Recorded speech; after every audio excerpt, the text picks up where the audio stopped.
দেখো, ভিডিও শুরুতেই বলে রাখি, সবাই যে সব কিছুতে পারদর্শী তা কিন্তু নয়। আর আমি যে খুব ভালো ব্লগ করতে পারি সেটাও কিন্তু না।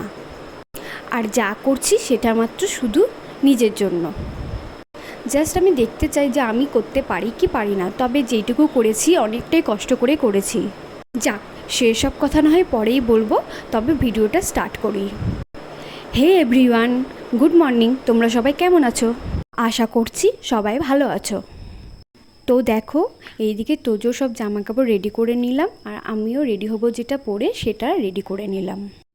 যাব তোজোকে ডাক্তার দেখাতে, চেক আপ, এবং কয়েকদিন ধরে জ্বর ছিল, তো সেই কারণে চেক আপে যাবো। ডাক্তার দেখাতে যাব অনেকটাই দূরে, তার জন্য ব্যাগটাকে আমার ঠিকঠাক গুছিয়ে নিতে হলো। আর আমি যেখানেই যাই না কেন, তোজোকে নিয়ে এরকম একটা ব্যাগ আমার কাঁধে থাকেই, আর সেখানে আমি যাবতীয় লাগুক না লাগুক সব কিছুই রেখে দিই। যদিও এখন তোজো অনেকটাই বড় হয়েছে, এত কিছুর প্রয়োজন পড়ে না, কিন্তু আমি ভাবি যে যদি লাগে তাহলে আমি কোথায় পাবো, তো সেই কারণে সব কিছুই ক্যারি করি। হ্যাঁ, আমার কষ্ট হয়, তবে ক্যারি করলে পরে আমার চিন্তা থাকে না, ভয় থাকে না।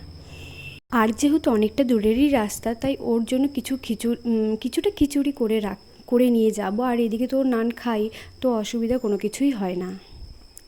তো দেখো, এইদিকে আমি খিচুড়ি ওর জন্য করে নিচ্ছি, কারণ ডাক্তারের ওখানে অনেকটাই ভিড় থাকে।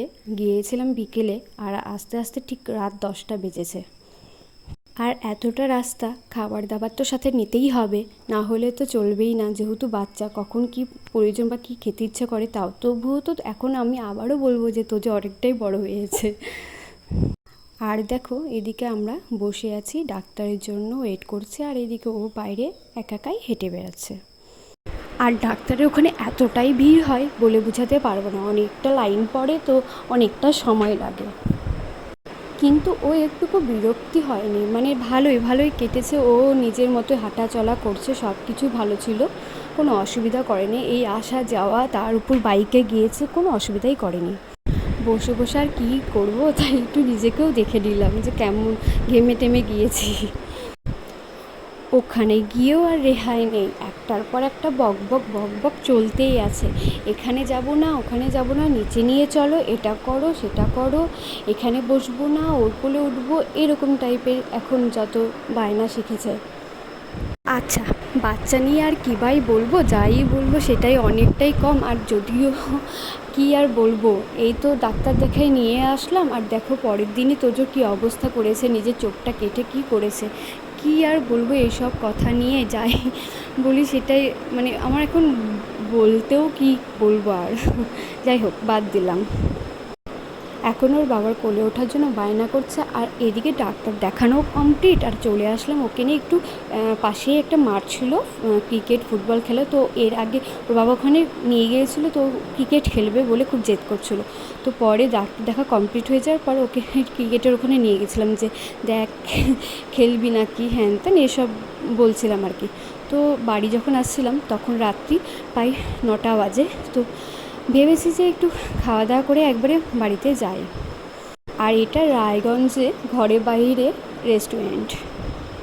সেখানে গিয়ে তো যে এত মজা করেছে বলে বোঝাতে পারবো না, মানে না দেখলে বিশ্বাসই করা যাবে না। আর তাছাড়াও স্লিপারও খুব পছন্দের জিনিস।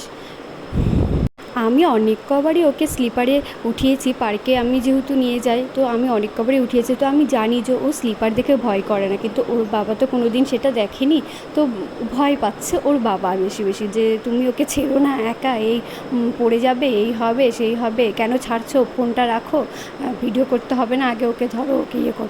কিন্তু আমি জানি যে তোজো এখন সবই পারে, ও করেছে, এর আগেও উঠেছে, কিন্তু ওর বাবা ভয় পাচ্ছে বলে আমি আর কন্টিনিউ ভিডিওটা করতে পারিনি। ওকেই ধরেছি, ওকেই দেখেছি। আর ও এতটাই বড় হয়েছে যে একা একা সিঁড়ি উঠে স্লিপার দিয়ে নামছে। আমি বলছি ওর বাবাকে যে ও পারে, তুমি ভয় পেও না, কিন্তু ওর বাবা বিশ্বাসই করছে না, যে কোনো দিন তো তুমি দেখোনি, তুমি তো কোনো দিন পার্কে নিয়ে যাওনি, তো তুমি কী করে বুঝবে যে ও কী পারে আর কি পারে না। তারপর দেখো, এখানে ভিডিও দেখলেই বুঝতে পারবে যে ও ভিডিও ছেড়ে আমাকে বলছে যে তোজোকে ধরো, পড়ে গেলে কিন্তু বুঝতে পারবে। কিন্তু আমি জানি তো যে সব পারে করতে এখন, মানে মোটামুটি আমি যতটা পেরেছি আমি দেখে তো রাখি, কিন্তু ক্যাপচার করা মানে করতে চেয়েছিলাম যে তোজো এখনও কতটা বড় হয়েছে। ভালো লাগে আমার এগুলো জিনিস দেখতে, মানে আমার সত্যিই ভালো লাগে। আমি খুব ওই কতটা মজা পাই বা মজা পাই সেটা আমি বলতে পারবো না, বাট আমি ওকে এরকম দেখে অনেকটা মজা পাই। মনে হয় আমিও মানে আমার এটা বলে বোঝাতে পারবো না, করেই শেষ করে দেবো, মানে বলে বোঝাতে পারবো। তারপরে সবার সাথে টাটা, মানে ওখান থেকে বের হবে তো সেই জন্য সবাইকে টাটা দিয়ে বের হচ্ছে যে আসছি বলে এখন বেরোয়। তারপর চলে আসলাম রেস্টুরেন্টের ভিতর খাওয়া দাওয়া করতে। And tata, bye bye.